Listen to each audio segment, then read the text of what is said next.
प्रश्न भोपाल गैस त्रासदी किस वर्ष हुई? उत्तर वर्ष 1984 में। अगला प्रश्न, कौन सा तत्व समूह पृथ्वी पर जीवन की उत्पत्ति के लिए मूलतः उत्तरदायी? उत्तर कार्बन, हाइड्रोजन और नाइट्रोजन।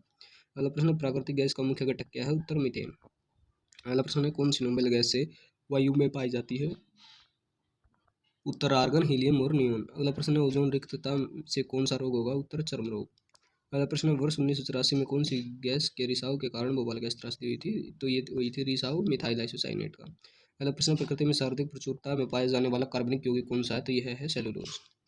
अगला प्रश्न है, मौसम विज्ञान संबंधी प्रशिक्षण के लिए किस गैस के गुब्बारे को करने हेतु प्रयोग में लाया जाता है? तो इसको लाया जाता है हीलियम के गुब्बारे को। प्रश्न, केरोटीन क्या है? उत्तर मानव चर्म के बाहरी परत पर पाया जाने वाला प्रोटीन।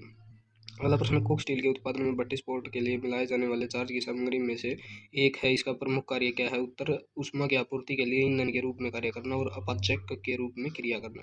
अगला प्रश्न है, क्रिस्टल के उदाहरण दीजिए। तो क्वार्ट्ज, हीरा और ग्रेफाइट क्रिस्टल के उदाहरण। अगला प्रश्न है, एंटी द्रव्य उत्पन्न करने की क्या विविक्षाएं हैं? उत्तर यह एंटी द्रव्य से निर्मित तारों और आकाशगंगाओं के होने की संभावना को जांच करने में सहायक होगा और यह ब्रह्मांड के विकास की समझ विकसित करने में सहायक होगा। अगला प्रश्न, नोबेल गैस में कौन सी वायु नहीं पाई जाती? उत्तर रेडान। अगला प्रश्न, सीएनजी ईंधन बसों का चलाना भारत के किन शहरों के लिए संशोधित है? तो यह है मेट्रोपॉलिटन शहरों के लिए। अगला प्रश्न, मस्टर्ड गैस क्या है? उत्तर रासायनिक युद्ध में प्रयुक्त होने वाला विषैला द्रव्य। प्रश्न, किस लेबोरेटरी के वैज्ञानिक दल ने एंटी हीलियम केंद्रक के रूप में सबसे भारी एंटी द्रव्य उत्पन्न किया? उत्तर ब्रुक वेहन नेशनल लेबोरेटरी के, जिसमें भारतीय वैज्ञानिक भी शामिल थे। अगला प्रश्न, एंटासिड होते हैं? तो एंटासिड होते हैं भस्म। अगला प्रश्न है, कौन सा रवा यानी क्रिस्टल नहीं है? उत्तर गंधक। अगला प्रश्न, उसमें शक्ति संयंत्रों में कोयला दहन से क्या उत्सर्जित होता है? उत्तर कार्बन डाइऑक्साइड, नाइट्रोजन के ऑक्साइड और सल्फर के ऑक्साइड। अगला प्रश्न, मानव शरीर में पेट दर्द के एक कारक का उदाहरण दें। तो ये होते हैं लवण। अगला प्रश्न है, चारकोल, हाइड्रोजन, प्राकृतिक गैस और गैसोलीन में से किसका एक अधिक मान होता है? तो ये होता है हाइड्रोजन का। अगला प्रश्न, शुष्क बर्फ क्या है? तो यह है ठोस कार्बन डाइऑक्साइड। अगला प्रश्न, पानी की स्थायी कठोरता के लिए कौन उत्तरदायी है? उत्तर कैल्शियम तथा मैग्नीशियम के क्लोराइड्स और सल्फेट।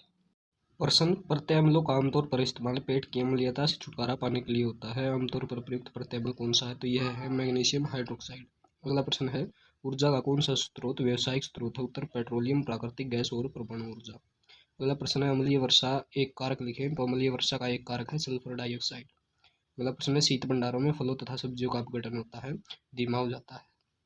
अगला प्रश्न है, हाइड्रोकार्बनों के अणु भारों को बढ़ते अनुक्रम के अनुसार लिखें। मीथेन, इथेन, प्रोपेन और ब्यूटेन। अगला प्रश्न है, भोजन में इमली के रस का प्रयोग किस में मदद करता है? तो यह करता है पेयजल में फ्लोराइड की अधिकता को संतुलित करता है। अगला प्रश्न, कौन सा ईंधन न्यूनतम पर्यावरणीय प्रदूषण उत्पन्न करता है? तो यह है हाइड्रोजन। अगला प्रश्न, पायरीन का उपयोग किस में किया जाता है? तो अग्निशामक में।